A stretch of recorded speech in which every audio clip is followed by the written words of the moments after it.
Hey everybody, how's it going? Thanks for stopping by again. Look, today we're going to talk about something we've never talked about on this channel. Fried chicken. That's right, I'm diving in on the Chick-fil-A question here in Canada. So if you guys aren't, aware, if you haven't seen the lineups and if you're living under a rock, Chick-fil-A has opened up a location in Toronto. And while there's been a lot of people excited to taste what I hear is objectively delicious fried chicken, there's also been a lot of people very concerned about Chick-fil-A and what it represents and it being located in Canada. At the end of the day, the company cannot be separated from the views of its family. And the views of its family, the people that founded it and own it and represent it and trademark it, if you will, are homophobic. They don't believe in fundamental human rights for gay people, like gay marriage. And this isn't just one of many views. This is something they're deeply rooted in. Something that has driven their company and driven their familial and personal activisms in politics and in the culture wars, if you will, of the United States. This is a fundamental issue. And Chick-fil-A, I think, coming to Canada, coming to a society where for longer than in the United States, we've recognized many of these LGBTQ rights as sacrosanct, I don't know if they have a place here. And I'm not going to, unequivocally judge, anybody who went and bought Chick-fil-A, at least not at this stage. Maybe people didn't know about this story. Maybe people just know that the chicken tastes good or heard that the chicken tastes good. But it has to be understood that because this is so fundamentally part of what Chick-fil-A is, that you cannot separate them from the homophobia, no matter how delicious the chicken or wholesome the brand is otherwise. I think people have to ask themselves, when I go through those doors and give them my money, what am I endorsing?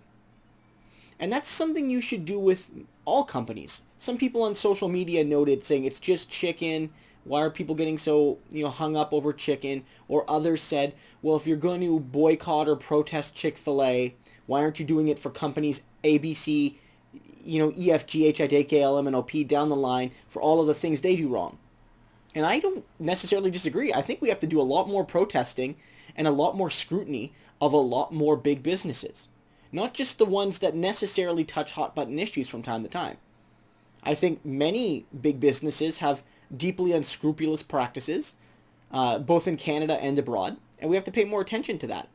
But I think what makes Chick-fil-A maybe not unique, but certainly out of the ordinary, is just how intertwined the brand of the company and the brand of the family is on this particular issue. That other companies may, through some loose sense, have regressive values, or may, through some sense, contribute to labor violations or contribute to environmental violations. And I'm not downplaying those. But those aren't necessarily part of the branding of the company. They're important issues. They're often worthy of boycott and sanctions and calls for regulations against those companies. But homophobia is Chick-fil-A. And Chick-fil-A is homophobia. I don't think you can separate them. So my position, I don't live in Toronto. I live in Kingston, a few hours away. But if I'm in Toronto, I won't step foot in a Chick-fil-A.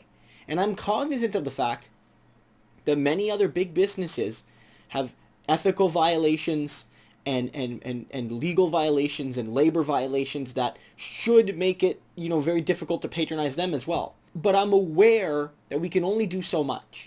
And that because of the sheer blatant nature of Chick-fil-A and what it stands for, and who they stand against, and who they deny human rights to, I don't think any decent person should be shopping at that restaurant.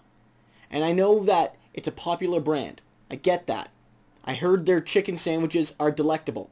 I've literally seen videos of kerfuffles arising, rumbles arising over access to their food. But at the end of the day, someone's basic human rights and dignities are being disrespected by those who will make profits off your decision to shop there.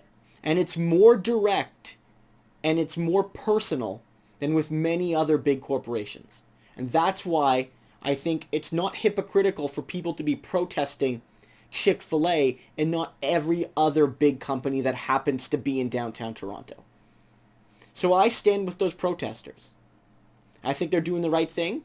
And my hope is that when Chick-fil-A realizes that their brand of politics, their brand of what constitutes wholesome family values doesn't work here in Canada, that they'll pack up and they'll go back to where they came from.